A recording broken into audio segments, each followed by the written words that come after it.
बिस्मिल्लाहिर्रहमानिर्रहीम। First year chapter number 3 article number 3.6 हमारे पास आ जाता है अबाउट द डिटर्मिनेंट्स। पीछे हमने एक छोटा सा आर्टिकल पढ़ा है डिटर्मिनेंट्स के बारे में जो था 2/2 मैट्रिक्स का डिटर्मिनेंट, ठीक है, और एक 1/1 का हमने रिजल्ट कर लिया था। अब डिटर्मिनेंट ऑफ मैट्रिक्स मैट्रिक्स हम लेंगे of order greater equal to 3। अब 3 ऑर्डर के भी होंगे और उससे हायर भी होंगे, लेकिन बेसिक जो हम स्टडी करते हैं या जिनके बारे में हम बात करते हैं वो ऑर्डर 3 के होते हैं आपके पास, ठीक है। ये आपका बेसिक जो है ना इंपॉर्टेंट है, ठीक है। बाकी आपने हायर लेवल के भी पढ़ने हैं ताकि आपको डिटर्मिनेंट्स निकालने आए फर्स्ट ईयर के अंदर हायर ऑर्डर के डिटर्मिनेंट्स की भी बातें होंगी, ठीक है। तो उसका पैटर्न जो है ना नीचे डिस्क्राइब किया गया। अगर है ना आपके पास 4 हो तो किस तरह से आपने सिंपल आपके पास वही तरीका कार है। डिटर्मिनेंट फाइंड आउट करने से पहले आपको माइनर्स एंड कोफैक्टर्स फाइंड करने आने चाहिए, ठीक है। ये minor and cofactor of an element of a matrix और इट्स डिटर्मिनेंट, ठीक है, किसी मैट्रिक्स के किसी भी एलिमेंट। अब ये आपने याद रखना है, माइनर्स और कोफैक्टर्स किसी भी मैट्रिक्स के नहीं होते, किसी भी डिटर्मिनेंट के नहीं होते, ये एक एलिमेंट के होते हैं। और एलिमेंट कौन सा होता है? मैट्रिक्स का होता है। मैं रिपीट कर रही हूँ, मेरी बात पे ध्यान दीजिएगा, अल्फाज पे ध्यान दीजिएगा। स्टूडेंट्स कह रहे होते हैं किसी मैट्रिक्स के माइनर से क्या मुराद है, किसी कोफैक्टर के किसी मैट्रिक्स के कोफैक्टर्स के मुराद है, इससे क्या मुराद दिया जाता है। जबकि ये आपका जो वर्डिंग है, आपकी जो लाइन है, यही गलत है। माइनर और कोफैक्टर किसी मैट्रिक्स या डिटर्मिनेंट के नहीं निकाले जाते, वो एक एलिमेंट के निकाले जाते हैं। वो एलिमेंट मैट्रिक्स या डिटर्मिनेंट का होता है। बात समझ में आ रही है? माइनर ऑफ एन मैट्रिक्स नहीं होता, एक एलिमेंट का होता है। Minor of an element and cofactor of an element हम पढ़ते हैं। माइनर जो होता है बेसिकली आपका एक डिटर्मिनेंट ही होता है, ठीक है। ये बातें जो मैं आपको बता रही हूँ आपने मेरे पास नोट रखी है। किसी एलिमेंट के माइनर्स की क्या मुराद है? It is a determinant. और ये कैसे आपको मिलता है? Minor of an element is induced by अब या formed by deleting the corresponding row and column. आपने उस रो और कॉलम को कैंसिल कर देना, बाकी आपने सारा का सारा डिटर्मिनेंट लिख लेना। फॉर एग्जाम्पल आप M13 लिख रहे हैं जी, जैसे ये आपके पास मैट्रिक्स दिया हुआ, ठीक है। इसमें से अगर मैं माइनर निकालना चाहती हूँ M13, यानी कि 13 एलिमेंट का minor, minor of an element, ठीक है। M13 का मतलब है, मैं लिख देती हूँ माइनर ऑफ A13। A13 क्या है? एक एलिमेंट है, मैट्रिक्स का माइनर नहीं होता। बार बार रिवाइज कर रही हूँ, अपनी जो आप वर्डिंग इस्तेमाल करते हैं उसको भी थोड़ा सा जो है ना ध्यान में रखा करें कि आप क्या बोल रहे हैं, क्या कह रहे हैं आप, ठीक है। आपका कहने का मतलब क्या है जी। माइनर ऑफ A13 का मतलब है अब फर्स्ट रो, आपने आयत रो, आयत मतलब फर्स्ट रो, ये रो आपकी हो गई कैंसिल, इसको तो हमने इंक्लूड ही नहीं करना। फिर थर्ड कॉलम, थर्ड कॉलम की तरह ये पड़ा कैंसिल करके बाकी जो बचा है उसको क्या कर लेंगे? डिटर्मिनेंट फॉर्म में लिख लेंगे। ये बचा है आपके पास, उसको डिटर्मिनेंट फॉर्म में लिख लें। डिटर्मिनेंट फॉर्म क्या आएगी हमारे पास? A21 A22 A31 A32। इसका क्या लिखना है? Determinant. It is known as the minor. अगर आपने इसको जनरल फॉर्म में लिखना, it is known as the MIJ। MIJ is the determinant of 3-1 cross 3-1 matrix.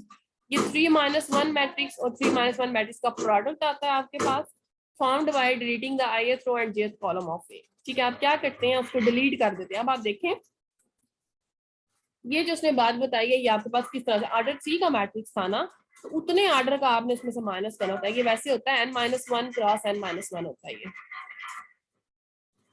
General में जो होता है ना, अगर ऑर्डर n का है, ठीक है, तो n-1 क्रॉस n-1 का मैट्रिक्स आपके पास आया करेगा, ठीक है। अब आप इसको देखें, 3-1 मतलब 2, 3-1 मतलब 2/2 का मैट्रिक्स। अब आप देख सकते हैं ये 2/2 का मैट्रिक्स नहीं आया और उसका डिटर्मिनेंट आया आपके पास। सिंपली आपने क्या करना है? डिलीट कर देना ith रो को भी और jth कॉलम को भी, and you will find the minor of A13।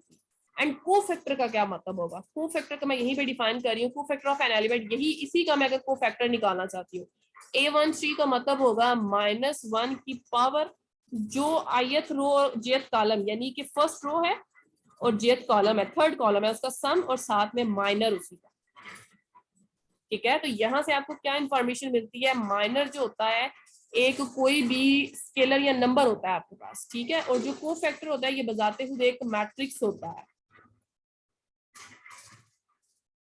M13 आपके पास डिफाइन किया गया है। ठीक है, पहले क्या होता है कि एक मैट्रिक्स को डिफाइन करता है, फिर जब हम उसका माइनर बी फाइंड आउट कर लेते हैं, देन हमें क्या मिल जाता है, एक नंबर मिल जाता है, साइंड नंबर। इसको बाद आथर जो है ना इसको कह रहे होते हैं ये साइंड नंबर होता है। ठीक है, ये हमें साइन भी बता रहा होता है। ये सिंपल हमारे पास माइनर होता है क्योंकि इसमें हम -1 की पावर भी यूज करते हैं। और को फैक्टर्स जो है एक वाइड रोल अदा करते हैं इसके अंदर। मैं इनकी जनरल डेफिनेशन आपको बता देती हूँ। माइनर का क्या मतलब है, Mij is obtained by deleting ith row and jth column and writing the remaining matrix या remaining डिटर्मिनेंट आप लिख लो। ठीक है, आप डिटर्मिनेंट उसका लिख लें। और Aij का क्या मतलब है, साइन भी साथ में शामिल होगा, -1 की पावर आएगी i प्लस जे और साथ में क्या आ जाएगा, Mij आ जाएगा आपके पास। फॉर एग्जाम्पल एक मैट्रिक्स ले लेते हैं 3x3 का, चले ले लेते हैं, वही ले लेते हैं जो हम लेते हैं 1 2 3 4 5 6 7 8 9। Mij फाइंड करते हैं पहले। चलिए जी, Mij का क्या मतलब होगा, आइए थ्रोड जेथ कॉलम को। Mij के अंदर लेट्स सपोज i को मैं 2 ले लेती हूँ, j को मैं 3 ले लेती हूँ, यानी कि मुझे क्या निकालना है, M23। सेकंड रो डिलीट हो गई, थर्ड कॉलम ये भी डिलीट होगा, बाकी क्या बचा 1 2 7 एंड 8। पहले उसको लिख लें, फिर इसका डिटर्मिनेंट निकाल लें। डिटर्मिनेंट का क्या मतलब होता है, product of diagonal minus product of anti diagonal. 8 - 7 choose the 14। ठीक है, और -8 - 14 आपने करना है, तो ये बचे आपके पास 6। ठीक हो गया, -6 आपके पास माइनर आ गया। अब हमें क्या निकालना है, इसी एलिमेंट का अगर मैं को फैक्टर निकालती हूँ A23, इसका मतलब होगा -1 की पावर 2 + 3 और साथ में माइनर M23। -1 की पावर क्या है, 2 + 3, और आपको पता है कि -1 की पावर अगर M है उसके 2 आंसर्स आते हैं। ठीक है, यहाँ वैसे M हम यूज कर रहे हैं, मैं यहाँ कोई P ले लेती हूँ। -1 की पावर P के 2 आंसर्स आते हैं, एक बार -1 आता है, एक बार +1 आता है। -1 आता है अगर P एक ऑड नंबर हो, और +1 आता है अगर एक P एक इवन नंबर हो। अब 2 + 3 क्या है, 5। It is an odd number. Odd number की पावर अगर -1 की पावर ऑड ली जाए तो माइनस, और M23 की वैल्यू क्या आती है, -6। तो आंसर क्या आ जाएगा, 6। सो को फैक्टर ऑफ A23 टर्म, 23 का मतलब इस टर्म, ठीक है, इस टर्म का माइनर क्या आता है, -6, और को फैक्टर क्या आता है, 6। तो ये आपको फाइंड करने को दिया जा सकता है, ये आता भी है। बाद ये क्वेश्चन आया हुआ होता है कि आप इस रो का को फैक्टर्स लिखें, सारे को फैक्टर्स। तो इसका मतलब होगा आपको ये भी निकालना पड़ेगा, ये भी निकालना पड़ेगा, ये भी निकालना पड़ेगा, वो आप सारे फाइंड कर सकते हैं। एक अच्छी प्रैक्टिस आपको यहाँ पे जो है ना एग्जांपल्स के अंदर मिल जाएगी। को फैक्टर ऑफ एन एलिमेंट हो गया, वो भी हो गया। ठीक हो गया, आगे क्या है। अब स्क्वायर मैट्रिक्स का डिटर्मिनेंट से क्या मुराद होती है, ये सिंपल सा होता है। ये किसी भी एलिमेंट के लिए कि आपने सारी थ्योरी जरूर रीड करनी है, इसके अंदर आपको समझ आएगी कि कैसे निकालने हैं। आंसर आपका जो दिया हुआ है वो मैं आपको मेंशन कर देती हूँ। ये सारा प्रोसीजर एक बार रीड जरूर कीजिएगा। ये थोड़ा सा अल्टरनेटिव वे उसमें रिमेंबर करने के लिए, लेकिन ये वैलिड होता है सिर्फ और सिर्फ 3 मैट्रिक्स था, उसके बाद ये वैलिड नहीं रहता। यहाँ पे था, एक minute,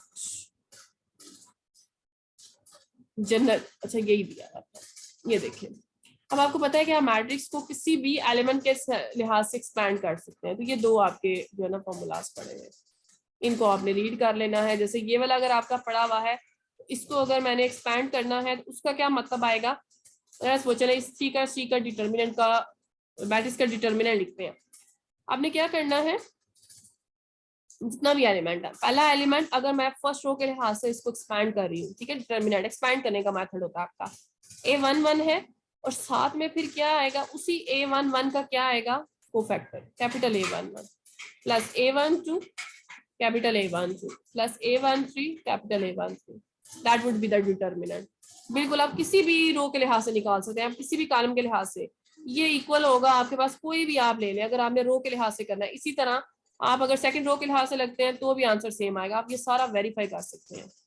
sorry, A22 plus A23 that is equal, इसी तरह आप ये सारा निकाल सकते हैं, ये सारे इक्वल आते हैं। A32 plus A33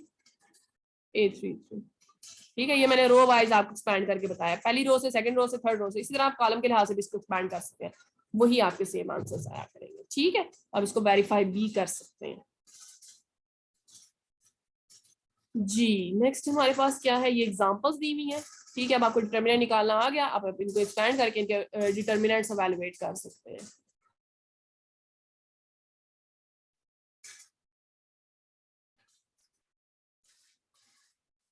example number 1 हो जाएगी आपकी, ये सारी आपको आती हैं ये चीजें। अब देखेंगे जैसे ये क्वेश्चन है फाइंड दी, ये इस तरह के क्वेश्चन बड़े इंपॉर्टेंट है आपके लिए, एमसीक्यूज में पूछे जा सकते हैं। ठीक है, ये पूछे गए हैं कोफैक्टर्स ऑफ, ये वाले कोफैक्टर्स ऑफ निकालें, उसने मेंशन कर दिया, आप ये निकाल सकते हैं, आपको निकालने आने चाहिए। ठीक, ये आपका बेसिकली जो है ना इवैल्यूएशन सी कोफैक्टर्स था। अब डिटर्मिनेंट्स की कुछ प्रॉपर्टीज है, ये लो इंपॉर्टेंट, हम यहीं पे ले आते हैं क्योंकि ये भी इंपॉर्टेंट है। ये सारे की रोल्स जो हैं आपने शॉर्ट से करके जस्ट सिंबल्स में आपने अपने पास के सारे पॉइंट्स नोट कर लेने। ठीक है, अब आपका ये इम्तिहान है किस्म का कि आपने इनकी कीज बनानी है छोटी छोटी से, कोई स्कीमेटिक्स वगैरह नहीं लिखे। ठीक है, सिंपल, आप इसको लिखना भी चाहें तो ए इक्वल टू AIJ लिखें, तो AIJ ना भी लिखें आप, जो है ना M/N ना भी लिखें। ठीक है, M/M भी होता है या N/N होता है। ये क्या होता है, ए का डिटर्मिनेंट ए ट्रांसपोज के डिटर्मिनेंट के इक्वल होता है, यानी कि आप अगर एक मैट्रिक्स की रोज और कॉलम्स को इंटरचेंज कर दे तब भी डिटर्मिनेंट इफेक्ट नहीं होता। कितना खूबसूरत सा रिजल्ट है आपका कि अगर आपको किसी भी मैट्रिक्स के ट्रांसपोज का डिटर्मिनेंट पूछा जाए, वो आपको थोड़ा डिफिकल्ट लग रहा हो तो आप ओरिजिनल का डिटर्मिनेंट निकाल लें। ये भी रिजल्ट पूछा जा सकता है 2 मार्क्स का कि ये ट्रू है या फॉल्स है, या क्या क्राइटेरिया, ए का डिटर्मिनेंट या ए ट्रांसपोज का डिटर्मिनेंट किसके इक्वल होता है। नीचे ऑप्शन दिए जा सकते हैं, ए का डिटर्मिनेंट और भी इनवर्स का डिटर्मिनेंट, इस तरह से आपको ऑप्शन दिए जा सकते हैं। ठीक है जी, नेक्स्ट आपके पास क्या है, नेक्स्ट भी आपका बड़ा ही इंपॉर्टेंट रिजल्ट है कि अगर आप कोई भी 2 रोज को या 2 कॉलम्स को इंटरचेंज करते हैं तो आपका साइन क्या हो जाएगा, चेंज हो जाता है। Terminal resulting matrices minus times है, यानी कि आपने रोज को इंटरचेंज किया या कॉलम को इंटरचेंज किया तो आपके पास माइनस साइन नेगेटिव आ जाएगा। ठीक है, यानी कि इंटरचेंज ऑफ रोज और columns deduces the negative of the determinant, determinant का नेगेटिव आंसर आएगा आपके पास। बस के मैट्स है 2, ये बड़ा अच्छा रिजल्ट है आपके पास 3 वाला। अगर 2 रोज आइडेंटिकल हो जाए या 2 कॉलम तो भी डिटर्मिनेंट 0 हो जाता है। अब आपको डिटर्मिनेंट निकालने को दिया जाए और आप उसको देखना चाहते हैं, आप देखें क्या इसकी कोई 2 रोज इक्वल तो नहीं है, कोई 2 रोज जो है ना कॉलम्स इक्वल तो नहीं है। अगर ऐसा हो जाए देन वो आपके पास क्या हो जाएगा, डिटर्मिनेंट 0 हो जाएगा। एक और इंटरेस्टिंग सा रिजल्ट है, अगर सारा रो, सारी की सारी एंट्रीज इन अ रो और कॉलम अगर किसी भी स्क्वायर मैट्रिक्स की 0 हो जाती है, डिटर्मिनेंट 0 हो जाएगा। ये स्क्वायर मैट्रिक्स की बातें हैं, स्क्वायर मैट्रिक्स को वैसे मेंशन करने की जरूरत नहीं है, लेकिन उसने मेंशन किया हुआ है। क्यों किया हुआ है, बिकॉज डिटर्मिनेंट के अंदर तो डिटर्मिनेंट निकालते ही हम स्क्वायर मैट्रिक्स का। ठीक है, ये तो रेक्टेंगुलर का निकलता ही नहीं है डिटर्मिनेंट, तो ये चीज आपने जहन में रखनी है।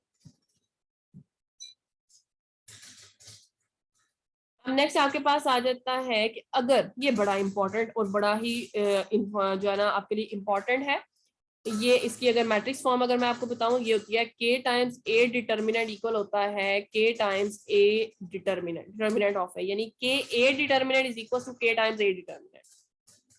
ठीक है, determinant of k times a is equal to k times determinant of a, यानी कि अगर आप किसी स्क्वायर मैट्रिक्स को मल्टीप्लाई करते हैं k के साथ फिर उसका डिटर्मिनेंट निकालते हैं, वो इक्वल होता है k times determinant of a।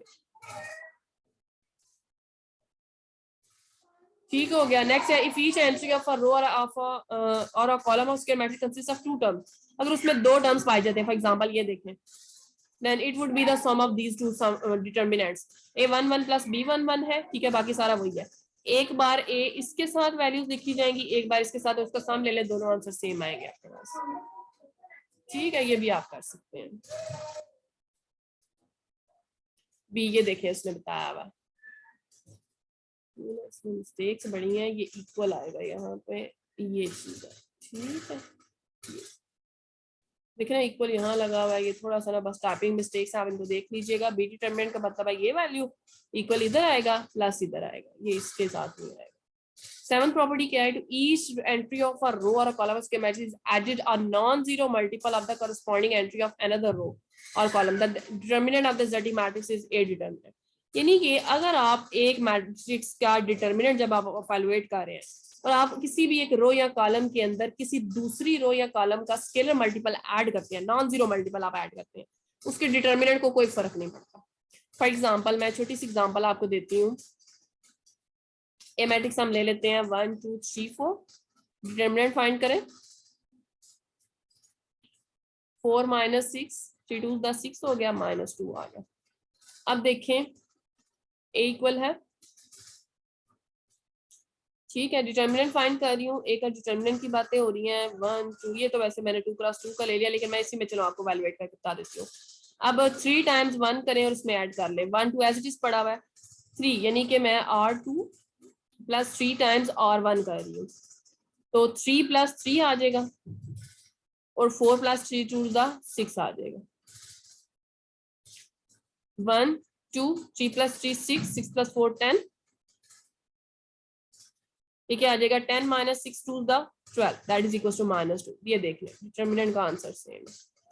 आप ये 3/3 पे भी चेक कर सकते हैं, 3/4 पे भी टाइम ज्यादा लग जाएगा, इसलिए मैंने आपको शॉर्टकट बता दिया।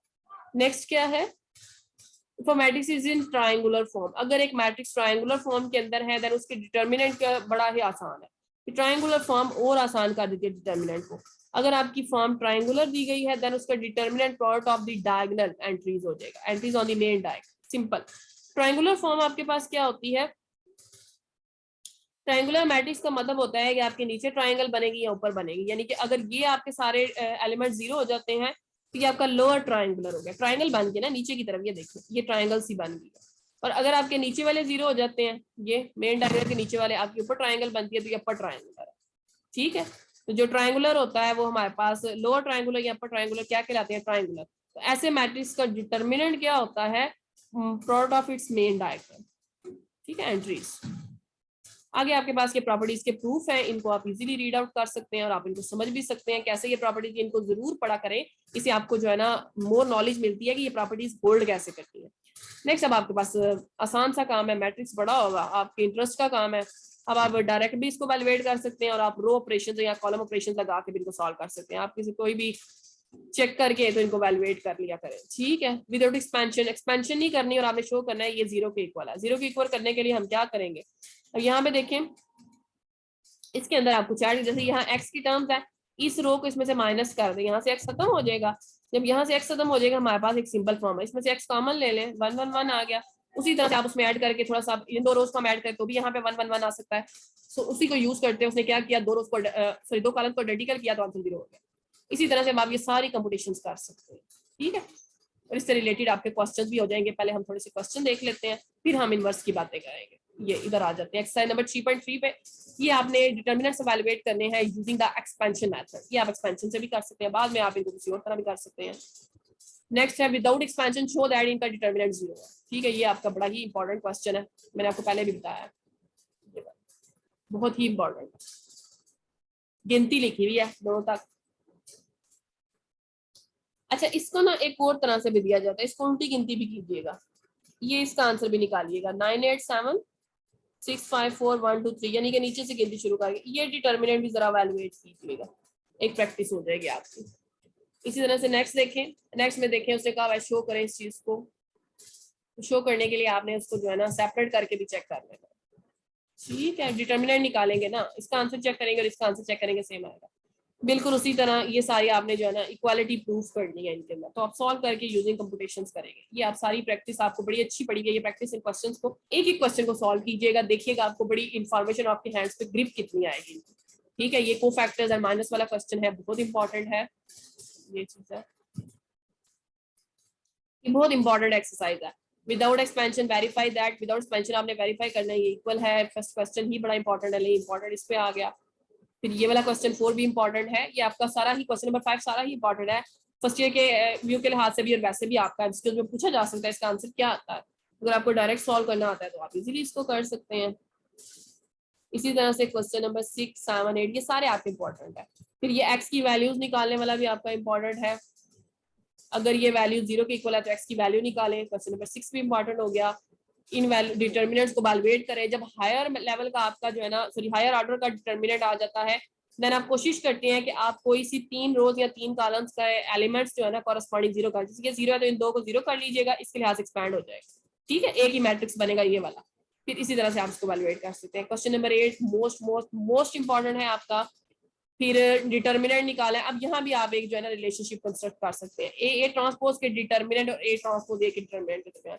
यहाँ से भी आपको एक रिजल्ट मिलेगा, ठीक है, उसको भी आपने अपने पास कोट कर लेना। क्वेश्चन नंबर 9 हो गया। अच्छा जी,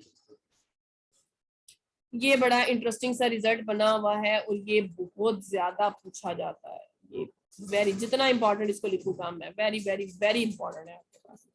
जैसे फॉर एग्जांपल अब ये किस तरह से इसका आ जाता है, एक तो ये डायरेक्ट भी आता है कि ए का डिटरमिनेंट किसके इक्वल होता है, if A the square matrix of order 3, तो के क्यूब ऑफ डिटरमिनेंट ए लिखा होता है, 2 लिखा होता है, 3 लिखा होता है, ऐसा कुछ भी लिखा जा सकता है, ठीक है।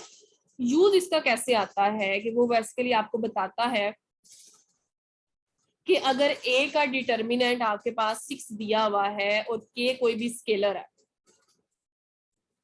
ठीक है, के स्केलर की कोई value they they, for example चले उसने 3 दे दिया, ठीक है, और आपको वो बताता है ये 3/3 का मैट्रिक्स है और आपसे फिर पूछेगा 3 टाइम्स ए की वैल्यू बताएं।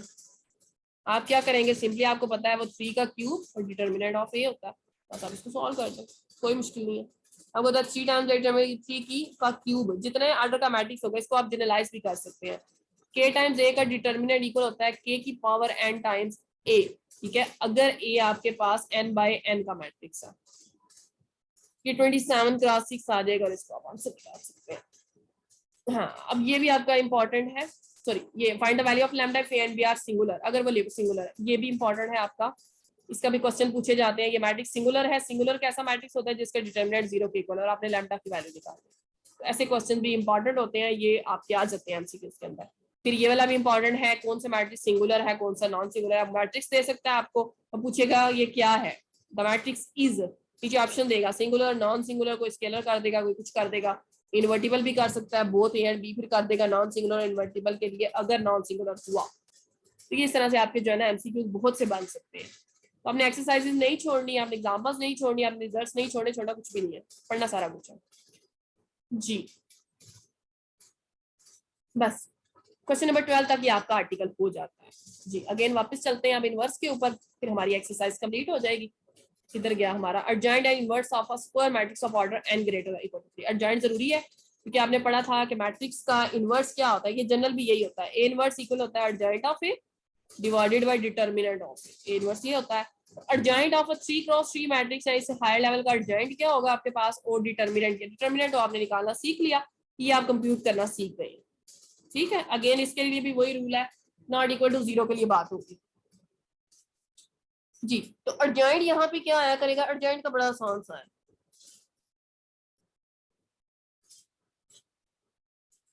स्टूडेंट्स इसको याद दो तरह से करते हैं, ठीक है। अगर मैं 3/3 का लिखूं तो उससे मुराद स्टूडेंट्स ये आसानी के लिए A11 A12 A13 A21 यानी कि उनकी ये गिनती ना खराब, गिनती ना खराब करने के लिए वो इसको इस तरह से याद कर लेते हैं, अर्जेंट को ऊपर क्या लगा लेते हैं, ट्रांसपोज लगा लेते हैं, या फिर वो यही फॉर्म याद कर लेते हैं, यानी कि A11 और आपके पास ये सारी, सॉरी ये सारा को फैक्टर्स है ये वाली,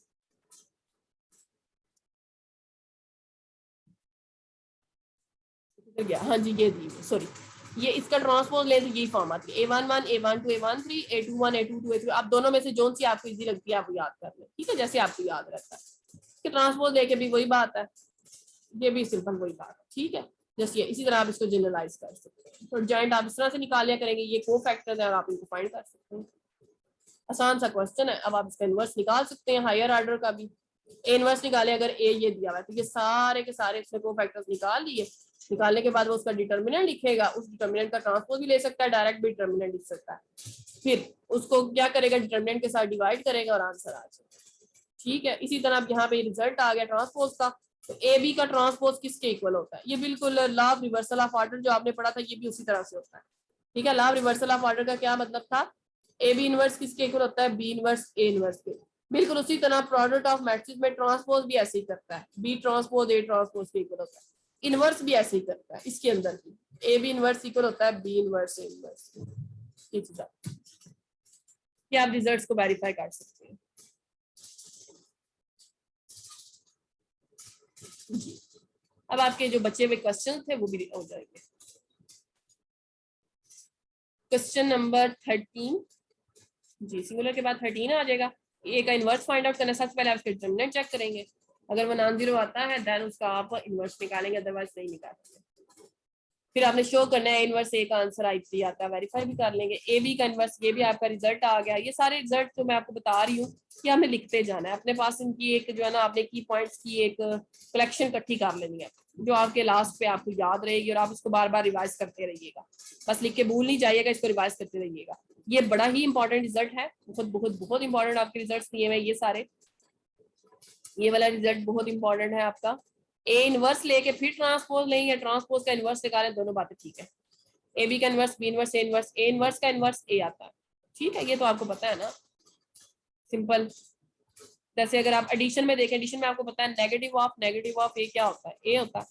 इसी तरह ए इनवर्स का इनवर्स क्या होता है, ए होता है, ठीक है। इनवर्स का दोबारा इनवर्स ए ही होता है ना, और क्या होता है।